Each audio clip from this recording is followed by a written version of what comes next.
Ô, Molica, ontem o Boris fez nos levou de volta lá para aquele período de 64, lembrando em determinado momento do apoio de diversos setores da sociedade civil ao golpe militar, não é? Muitos deles se arrependeram depois, alguns não. E o Boris lembrava que uma parcela importante do empresariado brasileiro, paulista principalmente, apoiou a derrubada do presidente Jango na época. Então, para além daquilo que você quiser falar, e é sempre muito mais rico do que qualquer provocação que eu possa te fazer, eu queria pedir, embutir no seu raciocínio, não está na hora daqueles empresários, por exemplo, que estão ali, e a gente está falando dos maiores supermercadistas do país, é claro que é difícil para o empresário se manifestar especificamente contra esse ou aquele político, porque amanhã ninguém sabe o que vai acontecer, mas uma associação botar uma risca no chão e falar assim, ó, se nós cometemos um erro no passado, que não é o caso da APAS aqui, né? Estou falando de outras, mas o que nós erramos lá no passado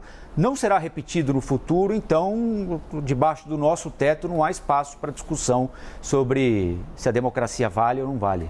Bom dia, Molica. Você está sendo bem recebido em São Paulo, Molica? Sim, sim. Muito Deixaram tudo que eu pedi aí para você?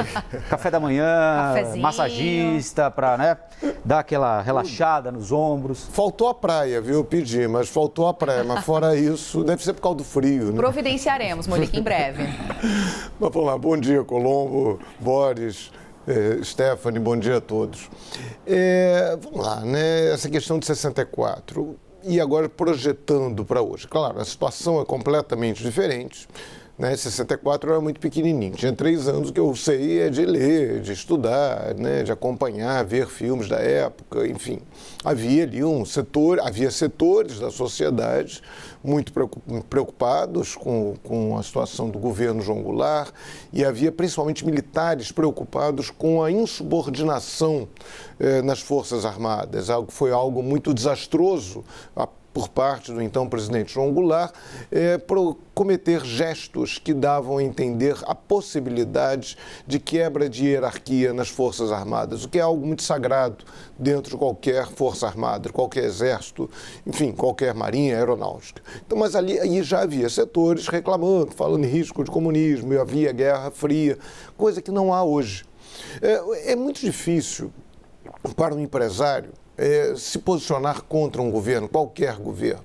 O Estado no Brasil é muito grande. Por mais que o Brasil seja uma economia capitalista, uma economia independente, um viés liberal, ainda há inter-relações muito fortes entre Estado e empresas. Então, um comentário mais direto de uma entidade empresarial seria muito delicado. Assim, a entidade, quando houve o impeachment de Dilma Rousseff, algumas entidades, sim, entraram na briga pelo impeachment, aqui na Fiesp, aqui na Paulista. Eu lembro que a Firjan, a sede da Federação das Indústrias do Rio, se pintou de verde e amarelo. Naquele momento, houve setores empresariais que tomaram um lado contra a então presidente Dilma Rousseff.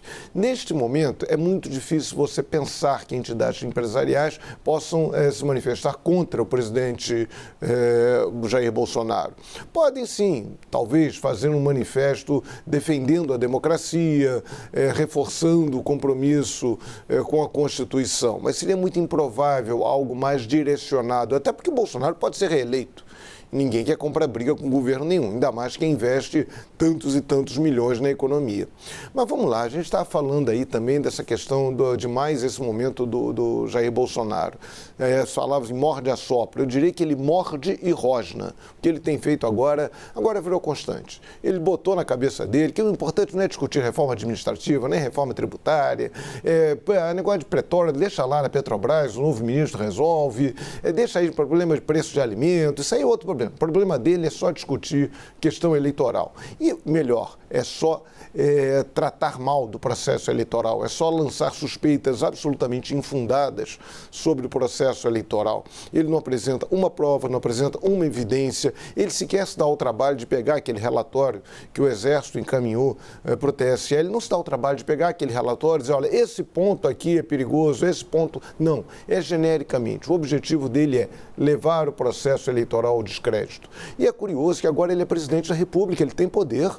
Ele tem adversários em algumas instâncias do judiciário, do legislativo, tal, mas ele tem um poder. Em 2018, como ele estava na frente das pesquisas, e ele estava na frente das pesquisas a maior parte do tempo, né, ali a parte final da campanha, agosto, por ali, sempre manteve a liderança, ele não falava de urnas eletrônicas. Engraçado, né? Porque ele estava na frente. Será que é por isso? Certamente é por isso. Ele fala de urnas eletrônicas a partir do momento que ele está em segundo lugar nas pesquisas, que ele não está na frente. E ele vai dilapidando todo esse processo e vai tumultuando o processo eleitoral. E é algo muito preocupante, porque isso pode gerar problemas muito graves no dia da eleição, uma eventual derrota de Jair Bolsonaro. Jair Bolsonaro que estimulou o armamento da população. E se tem uma coisa parecida com Jair Bolsonaro presidente, é o Jair Bolsonaro candidato, o Jair Bolsonaro político. E ele, há 20 anos e pouco, ele deu uma entrevista, está gravada, todo mundo pode ver, ele deu uma entrevista dizendo que se ele fosse eleito presidente da República, ele daria um golpe na mesma hora, e que o Brasil só tomaria jeito se tivesse uma guerra civil com 30 mil mortos, e o primeiro a ser morto seria o então presidente Fernando Henrique Cardoso. E ele ainda disse, se haverá inocentes mortos numa guerra, haverá, mas isso é do jogo, guerra acontece assim mesmo. Então, assim, é muito assustador. Até hoje, ele não desdisse o que ele disse lá atrás. Então, isso é preciso ter muito cuidado, a gente tem que ter muito cuidado e essas declarações do presidente têm que ser levadas, não podem ser vistas apenas como um desabafo, apenas como algo irresponsável. É muito perigoso o que ele tem dito. É com vocês. Valeu também, Fernando Molica, Boris Casoy, muito obrigada por enquanto, já vocês voltam.